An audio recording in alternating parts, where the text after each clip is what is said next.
બનાસકાંઠાના સાંસદ ગેનીબેન ઠાકોરે સમાજને કરી અપીલ। દિયોદરના અસાણા ગામના ધાર્મિક પ્રસંગમાં ઉપસ્થિત રહેલ ગેનીબેન ઠાકોરે કહ્યું કે ગામમાં શિક્ષણ વધે, કુરિવાજ બંધ કરવા કરી અપીલ। સાથે જ નાના મોટા ઝઘડામાં સમાધાન કરી લેવું, પોલીસ ફરિયાદ થાય તો બાદમાં અનેક ખર્ચાઓ વધી જતા હોય છે, એટલે સમાજના અગ્રણીઓને વચ્ચે રાખીને સમાધાન કરવાની પણ ગેનીબેન ઠાકોરે સમાજને કરી અપીલ।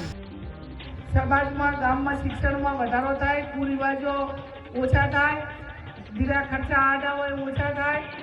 અમુક ગામ એવા છે કે ગામની વસ્તી વધારે એના કરતાં તો પોલીસ સ્ટેશનની અંદર ફરિયાદો વધારે કે ભૈયામાં, કુટુંબમાં, હગાવાલામાં કોઈને ભૂલ આવે, નાના મોટી કોઈ પણ બબાલ કે કોઈ પણ કારણોસર મનદુખ થાય તો મેરડી માતાને બધે રાખીને ન્યાય ગામના આગેવાનોને હગાવાલા તોડવું, પોલીસ સ્ટેશને ના જતા અને ના છૂટકે પોલીસ સ્ટેશને જવું પડે તો એ વસ્તુ અલગ છે, પણ જે ન્યાય તમે ભાઈ કરશો, હગાવાલા કરશો, એવા પોલીસ સ્ટેશન ન્યાય નહીં કરે।